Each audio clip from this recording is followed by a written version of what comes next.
Eder, Mech, Pallister.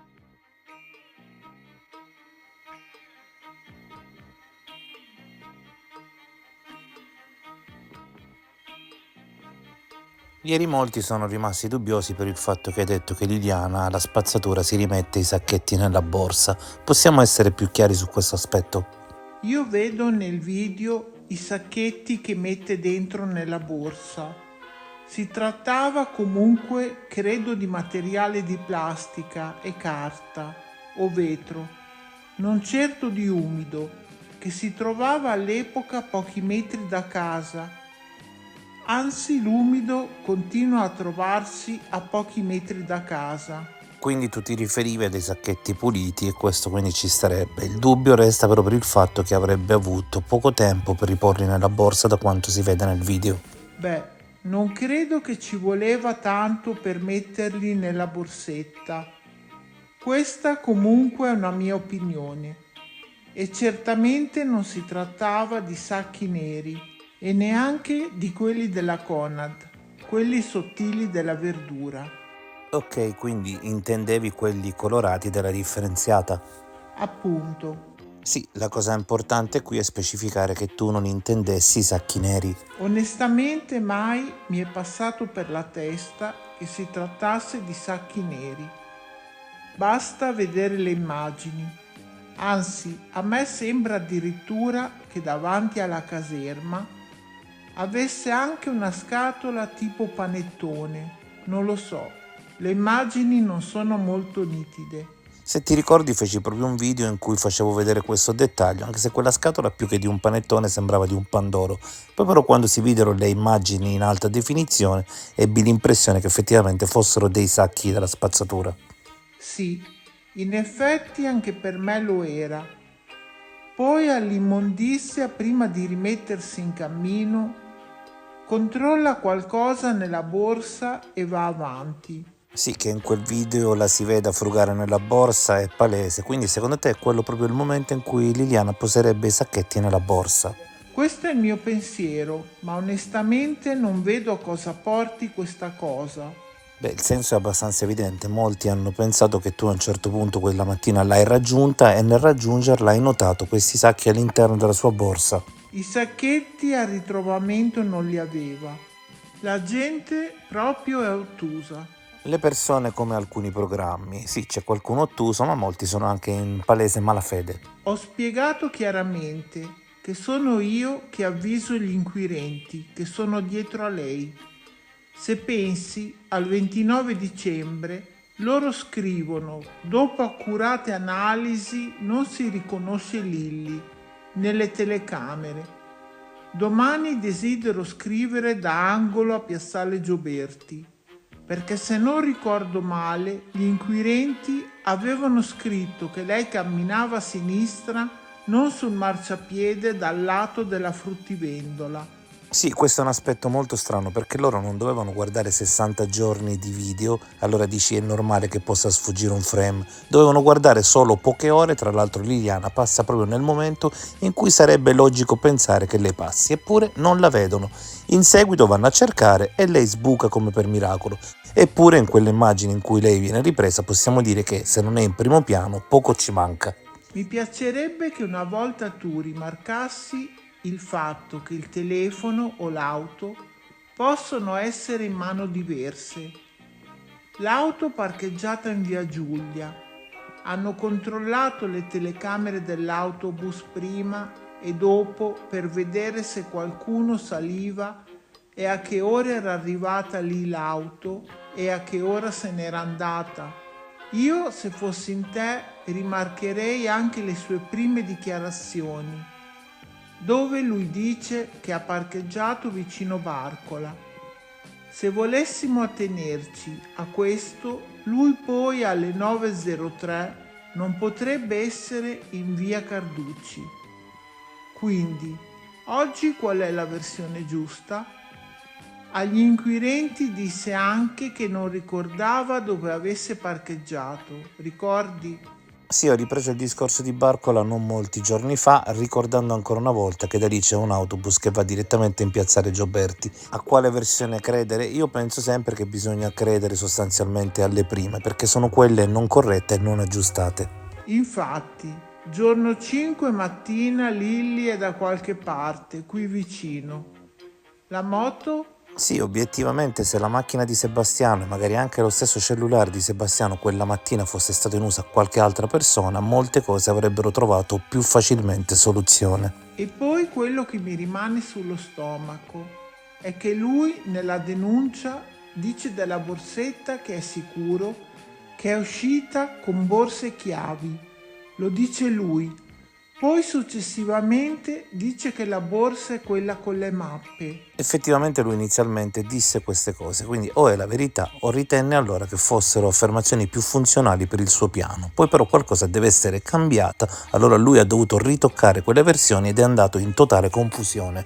Perché quando la vede il 18 con Sergio non lo dice subito a Sergio e agli inquirenti? Non ha importanza il contenuto in quel momento, ma la borsa la vede. Infatti anche l'albergatrice dice della borsa, di una voce femminile che parlava di questa borsa il 18 mattina. Il coltello dove è sparito? Il coltello preso alla cena. Chi ha tirato giù il coltello da quella borsa quella sera? La proprietaria della casa dell'ultima cena, ricordiamo però parlò di 2 coltelli, non di uno. Con me, quando glielo chiesi, era confuso. Non sapeva cosa rispondermi.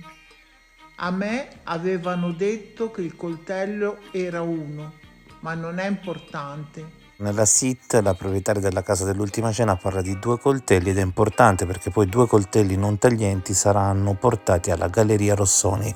Io gli chiesi quando sono tornati a casa chi avesse aperto la porta e dove Lilli appoggiava la borsa.